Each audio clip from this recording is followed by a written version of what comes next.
Okay, I have a question.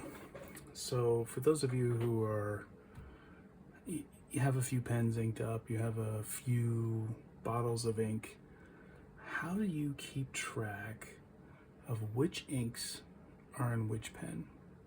So, I have a couple dozen pens inked up at any one time, which is really counterproductive for my mindset, but I can't help it. So, I have all these pens, I have a tremendous amount of ink, and I kind of have this rudimentary system. Let me show you. I have this rudimentary system where I have this little Denic, this little inexpensive paper notebook. You can buy them in 3 packs at Target for like 15 bucks, I think. And what I do every time I ink up a pen, I just do an entry here. So I had this in an older notebook that I had used for other things. So I moved it. Now I have this dedicated little inexpensive paper notebook.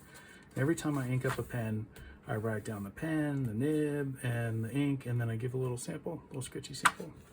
So, at any one time, if a pen's running out, I'm like, oh, I want to refill that. What ink was in it? You get the idea, of course, but I can just I can look it up, see what ink I had in it, and then I know which one to reach for when I refill it. And I guess this is okay, but I don't know. What do you use? How do you do it? Oh, and whenever I have an ink that I'm done with, so for example, this Opus 88, my little mini Opus 88, it's got this Monograppa green in it. It's okay. It's a good green. It's just not for me. It's not my favorite green. So when I run out of ink in this pen, what I'll do is I'll just mark that off. And if I fill that Opus 88 with something else, I'll just put a new entry for it. So eventually this will kind of be a little bit confusing. Some things will be blacked out, some things won't be, and then the list will just keep growing as I shift things around. What do you do?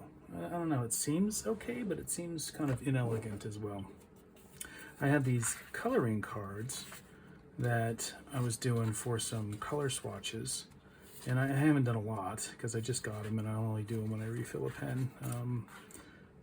And I thought maybe I could use these and somehow coordinate them with the pen and the drawers, but that seemed like a lot of work. So I don't know. I'm looking for some input. By the way, this Urban ink, the Paris series, is, oh my God, it's gorgeous. I've only been in Paris once in my life, and I just absolutely fell in love with the city. But the Paris series, they have colors from Paris, Moulin Rouge, the gray slate roof tiles, the green signs of the Metropolitan, the subway system there. They have another one for the kind of the color of the Eiffel Tower. They have one more for the color of the street signs, that beautiful enamel blue street signs. Maybe another video. I'll bore you with those, but I really enjoy them. Anyway, back to the topic at hand. I'm looking for input. Oh, did I just shake that camera? I did. Look at that. I gotta work on that. I'm looking for input. Anything you got? How you do it? I'd love to hear about it. Thanks.